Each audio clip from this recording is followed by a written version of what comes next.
नमस्कार। Competitive exams की तैयारी में सबसे जरूरी होता है सही करंट अफेयर्स पर फोकस करना।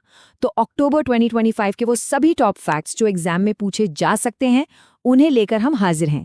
अगले कुछ मिनटों में हम सिर्फ वही जानेंगे जो सबसे ज्यादा महत्वपूर्ण है। तो चलिए सीधे मुद्दे पर आते हैं। देखिए, अक्टूबर का महीना खबरों से तो भरा हुआ था, लेकिन इसमें से कुछ खबरें ऐसी हैं ना जो सीधे सीधे एग्जाम में सवाल बनकर आ सकती हैं। हमारा सारा फोकस बस उन्हीं पर रहने वाला है। ये रहा हमारा आज का पूरा रोड मैप। हम एक एक करके इन सभी जरूरी टॉपिक्स को कवर करेंगे ताकि कोई भी इंपॉर्टेंट पॉइंट छूट ना जाए। शुरुआत करते हैं महत्वपूर्ण तारीखों और उनकी थीम से। ये एक ऐसा सेक्शन है जो एग्जामिनर्स का आप कह सकते हैं फेवरेट होता है।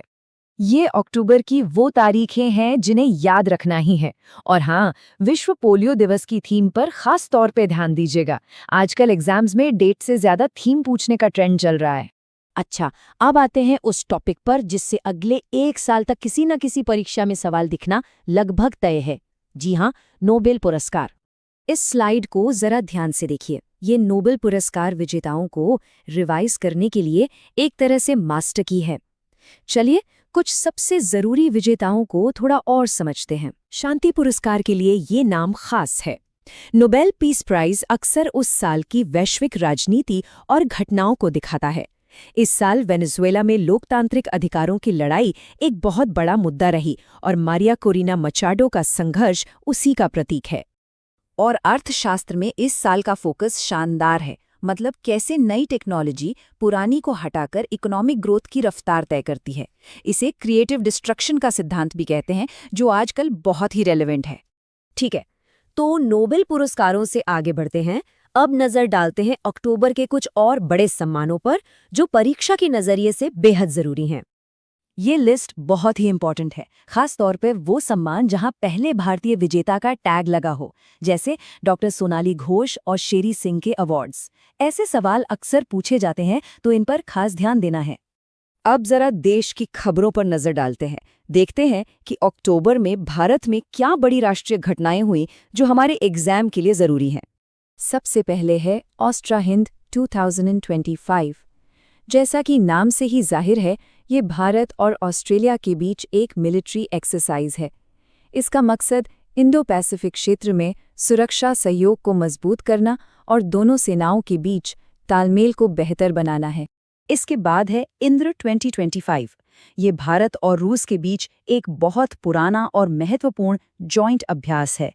इस साल इसका आयोजन राजस्थान के महाजन फील्ड में हुआ, जो दोनों देशों के बीच मजबूत सैन्य संबंधों का प्रतीक है। और तीसरा है कोंकण 2025। ये भारत और यूके की नौसेनाओं के बीच हुआ।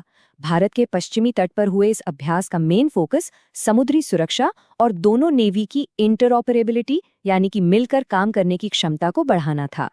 अब बात भारत की एक ऐसी उपलब्धि की जो इतिहास में पहली बार हुई है, और ये नंबर उसी का प्रतीक है। ये वाकई में एक बहुत बड़ी और पॉजिटिव खबर है। छत्तीसगढ़ का बालोद जिला देश का पहला बाल विवाह मुक्त जिला बन गया है। ये एक बहुत ही महत्वपूर्ण सामाजिक मील का पत्र है। चलिए अब दुनिया की खबरों पर नजर डालते हैं और देखते हैं कि ग्लोबल स्टेज पर क्या बड़े बदलाव देखने को मिले हैं।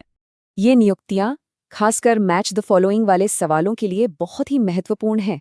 जापान की पहली महिला प्रधानमंत्री और यूनेस्को के पहले अरब महानिदेशक, ये दोनों फैक्ट्स तो विशेष रूप से याद रखने लायक हैं। अच्छा, ये नंबर क्या दिखाता है?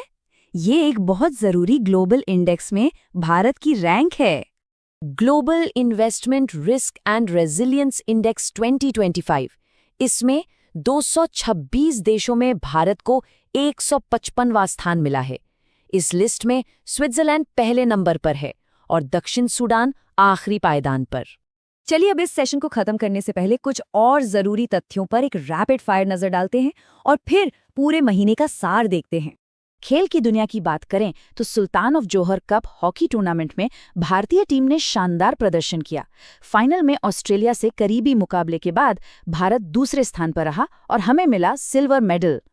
तो अगर इस पूरे महीने से सिर्फ 5 बातें याद रखनी हो तो वो ये हैं। इन्हें बिल्कुल पक्का कर लीजिए, क्योंकि ये अक्टूबर के सबसे हाई यील्ड फैक्ट्स हैं।